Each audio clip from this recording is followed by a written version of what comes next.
Really do wish that that was my workshop. This little shed here is only roughly 9 foot by 9 foot. So about 280 by 280. The external dimensions are 3 by 3 meters. So it's a 9 square meter shed, or 81 square feet, a little bit more. That little room under the house, I say little, it's 4 meters by, I think it was 3.5, 16 square meters. I'm not sure what that is in feet.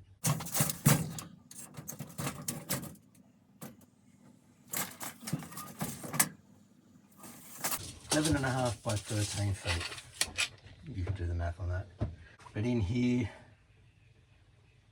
I've got my grandfather's workbench with his grinder for sharpening tools, a leg vise and a metalwork vise. He was more of a machinist than a woodworker. Just behind and under you is his metal lathe and bench, which isn't running. On that side, I have an 8-foot metalworking bench from my very first school when the principal was getting rid of them. So you could buy them if you wanted. So I got a long one, it's 8 foot by 2.5 deep, and it's as heavy as anything. So inside this little room, I haven't got much space to move around, and then that gets taken up by this little cabinet here that has my bench, a drill press on top of it, another cabinet that has a drop saw on it, a trolley that has my wood lathe on it, and everything's just got stuff stacked on it. It's quite chaotic. And where I'm standing, I'm a size 8.5, 9 shoe, and I can't even put my feet straight. I've got the mower behind me and crap on the floor in front of me. Anyway, there's some cutout I've got to do here. This is the first piece of timber for those blinds, and I figured just use a little coping saw to cut it out.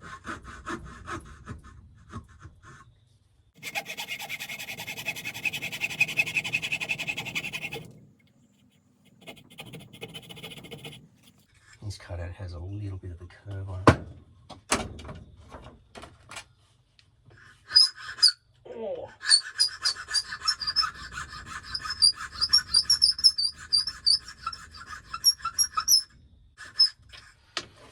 Go see if this fits. Rain again. I've got this app on my phone called Rain Parrot, and it'll go Rain Parrot when something's going to happen, and it's usually pretty close. And it's usually pretty accurate. And it just went off, and I didn't check on it, but when I came out here, it was just starting to rain. It was blue sky a moment ago while I was out here stirring the paint that I needed. This is only an idea. I don't foresee it being a long-term thing.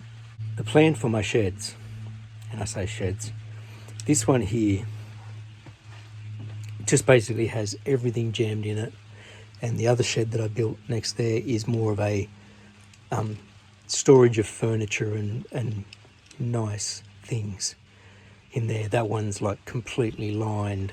It's got a plywood floor, lined ceilings and walls, and completely painted, and a weather stripped door plus the shed door on the outside. It's I'm very proud of that, but that's storage. This shed is the work shed. As you can see, my little fairy lights, that's the lighting I've got in here. And that's because I run an extension lead across from the laundry and do a little power board here, and I've got my Christmas lights running into my power board, whereas it's behind my bug zapper. And if I want to work outside, I've got an extension lead plugged into that, which I swing out to there, and it's like a one tool at a time thing. So I'm not going to be blowing any circuits, but it'd be nice to have electricity in here with power points, like maybe a power point behind the lathe, one over here near the metalwork bench, and 1 or 2 here near the workbench, and better lights. And that was my first thought. Like, I have, you can see I've got some timber up in sections. I've got framing. I did like a 2x2 framing all the way around, including up across the roof. And that was because the original roof on this shed was thin metal, much like the door, and one of the trees from next door dropped a branch and it came straight through the roof here, landed on the lathe.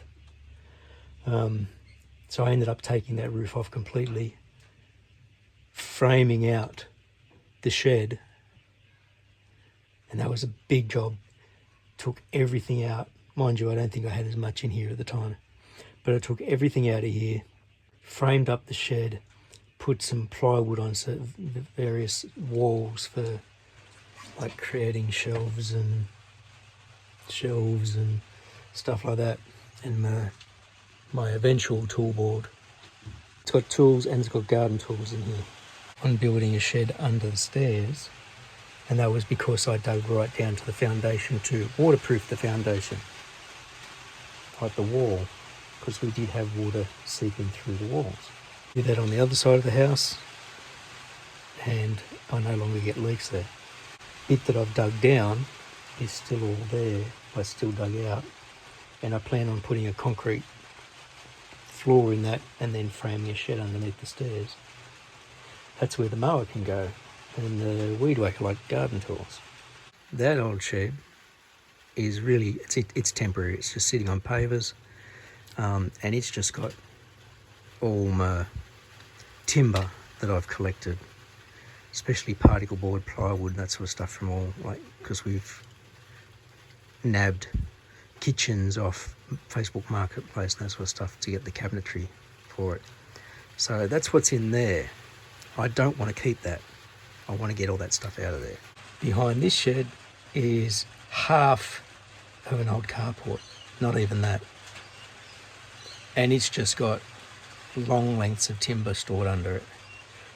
It needs to be better organised because I've only really got 2 levels of storage, and so everything's just whacked on top of that. So it's not really well, and I've seen it fall over a few times, so it's probably warping the timber as well. See, blue sky, sunshine, but that cloud's still dropping rain on us. It's just, this weather's horrible for trying to work outside, because generally this is my workshop. I have set up out here with tarpaulins, but you've still got to put everything away. Now this space down here, when I bought the house, the owners had a recording studio in this room here, had soundproofing on the ceiling and on the walls, and carpet on the floor. This floor actually slopes because it's a bodgy concrete slab. Through there is the laundry and then the powder room that I'll be renovating. That area is still being renovated. This area sort of got put on hold. We've got the pocket door here. Wow, that really blocks out the noise. Pocket door here to separate the 2 rooms. So that's the laundry room. You can hear the dryer going. Kitchenette.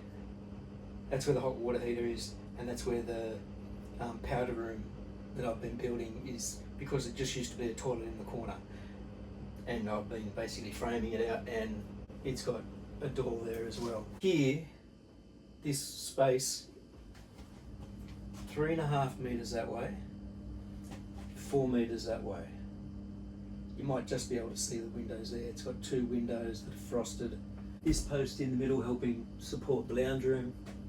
It'd be great to put a bigger beam or 2 across here to support that, to be able to get that out of the way, because we did want to make this like a multi-function room, gym, hangout area with the TV, that sort of stuff. And we've sort of mapped out how many PowerPoints we'd like to have here, and we've spoken to an electrician about getting that done, but I need to frame it first.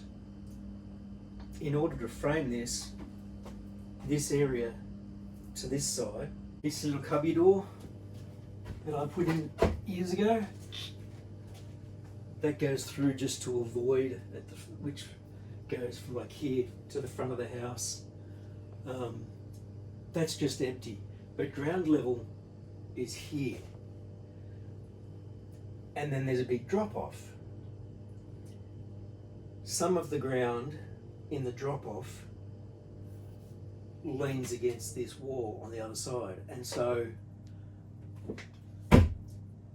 moisture can come through this. This is why I've done this waterproofing on the walls, and that full wall there as well. This is that wall here where you were sitting in front of, was where I dug down to the foundation and put in drainage, waterproofed, put in drainage and backfilled and everything like that, so that we used to get water coming through the brickwork in really heavy rain, like constant heavy rain.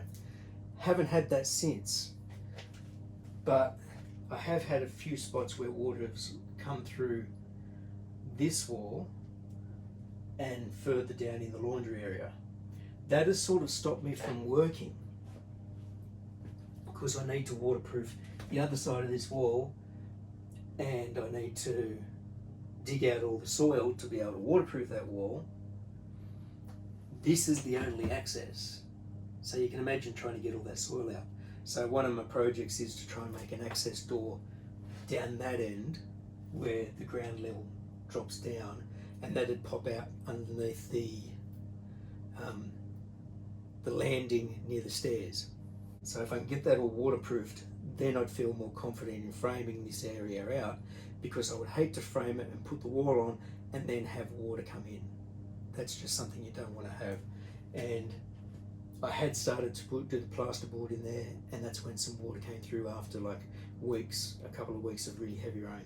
Being this is planned to be a multi-function room, I would love to, even just temporarily, use this as a workshop area.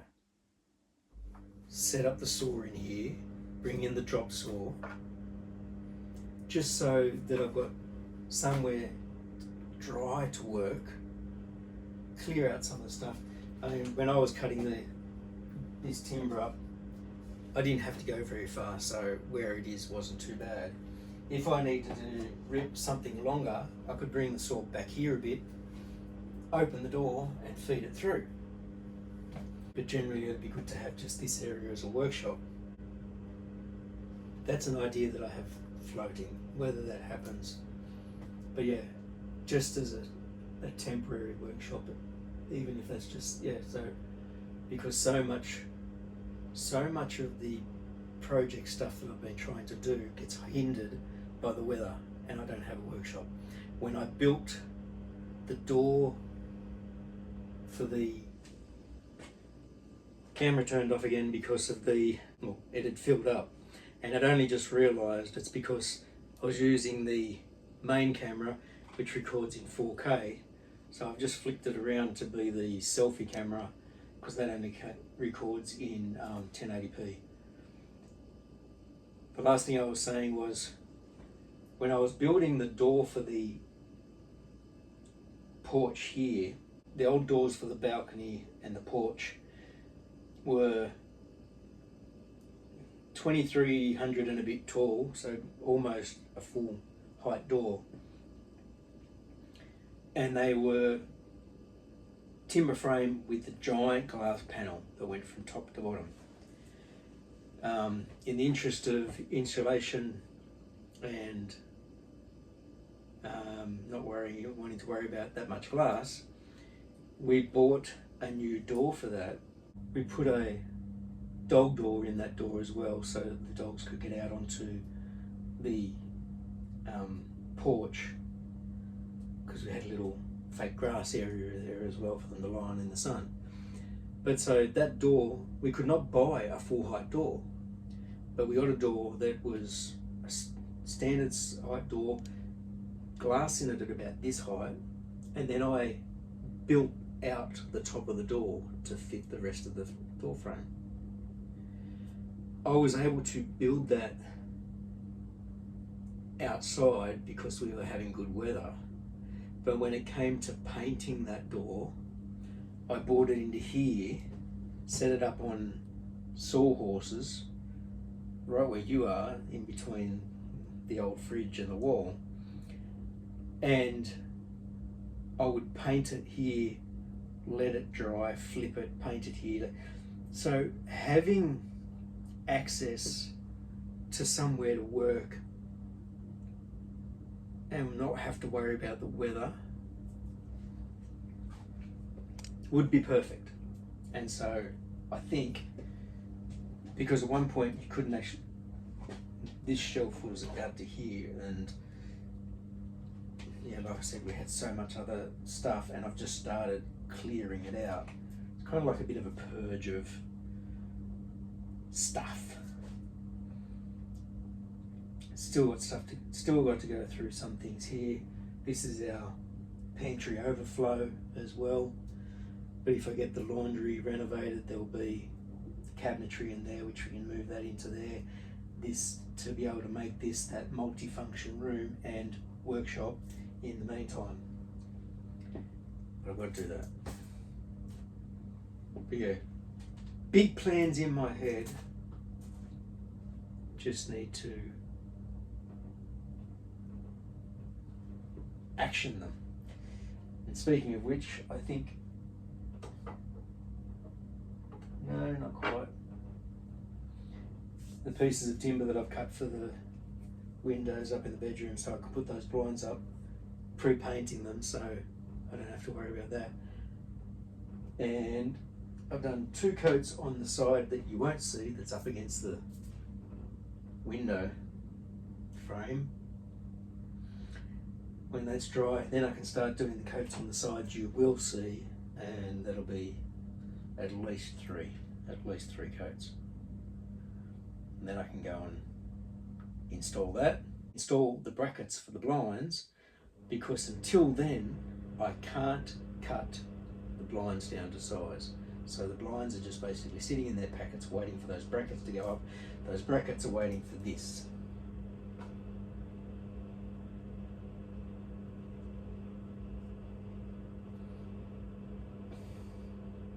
Every project has steps and things need to be done beforehand. Like this room and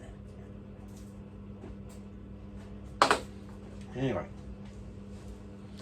that's my update.